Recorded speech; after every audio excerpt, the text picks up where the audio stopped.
ನೀವು ಹಾಲು ಎಲ್ಲ ಆಹಾರ ಪದಾರ್ಥಗಳನ್ನು ಕಲಬೆರಕೆ ಮಾಡುವಂಥ ಅವಕಾಶಗಳು ಮತ್ತೆ ಯಥೇಚ್ಛವಾಗಿರ್ತದೆ. ಆದರೆ ಈಗ ಏನು ಹೆಗ್ಗಿದೆಯಲ್ಲ ಅದ್ರದ್ದು ನೀವು ನ್ಯೂಟ್ರಿಷನ್ ವ್ಯಾಲ್ಯೂ ಎಲ್ಲ ನೋಡ್ಬಿಟ್ರೆ ಅದು ಆಮೇಲೆ ನಮ್ಗೆ ಭಾಳ ಈಸಿಯಾಗಿ ಅಫೋರ್ಡಬಲ್.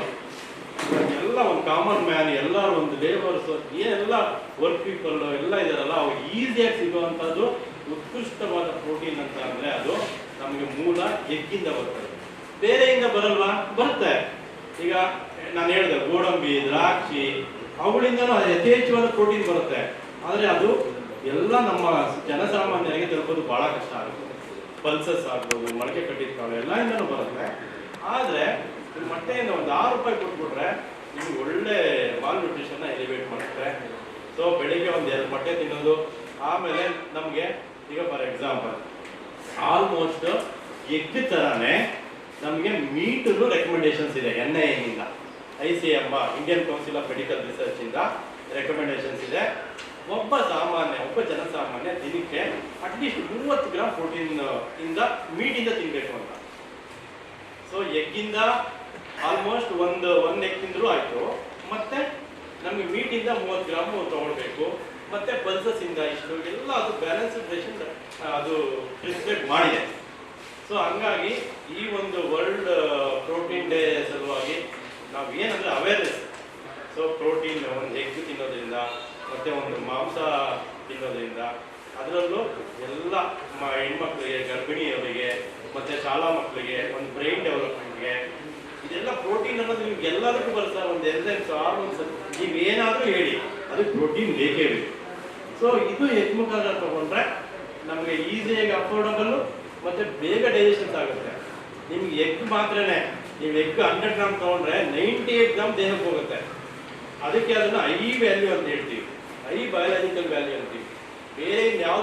ಬೇರೆ ಆಹಾರ ಪದಾರ್ಥ ಫಾರ್ ಎಕ್ಸಾಂಪಲ್ ನಟ್ಸ್, ನೀವು 100 ಗ್ರಾಮ್ ನಟ್ಸ್ ತಿಂದರೆ ಬರೀ 40% ಮಾತ್ರ ಹೋಗೋದು. ಸೊ ಹಾಗಾಗಿ ಸರ್ ಈ ಬ್ರೆಸ್ಟ್ ಮೀಟ್ನ ಮೂಲ ಉದ್ದೇಶ ನಮಗೆ ಇವತ್ತು ವರ್ಲ್ಡ್ ಪ್ರೋಟೀನ್ ಡೇ ಆದ್ದರಿಂದ ನಾವು ಎಲ್ಲರೂ ಒಂದು ಅವೇರ್ನೆಸ್ ಕ್ರಿಯೇಟ್ ಮಾಡುವ. ಅವರಿಗೆ ಒಂದು ಮೊಟ್ಟೆ ಬಗ್ಗೆ, ಒಂದು ಮಾಂಸದ ಬಗ್ಗೆ, ಒಂದು ಪ್ರೋಟೀನ್ ತಗೊಳ್ಳಿಲ್ಲ ಅಂದರೆ ಅವ್ರಿಗೆಲ್ಲ ಏನೆಲ್ಲ ಆಗುತ್ತೆ. ಸೊ ಪ್ರೋಟೀನ್ ಹೇಗೆ ತಗೊಳ್ಬೇಕು ಅದೊಂದು ಮೂಲ ಉದ್ದೇಶ ಸರ್. ಕೆಲವರೆಲ್ಲ ಈ ಮೊಟ್ಟೆನ ಹಂಗೆ ಕುಡಿದ್ಬಿಡ್ತಾರೆ, ಹೊಡ್ಬಿಟ್ಟಂಗೆ. ಅದು ಖಂಡಿತ ಮಾಡಬಾರ್ದು.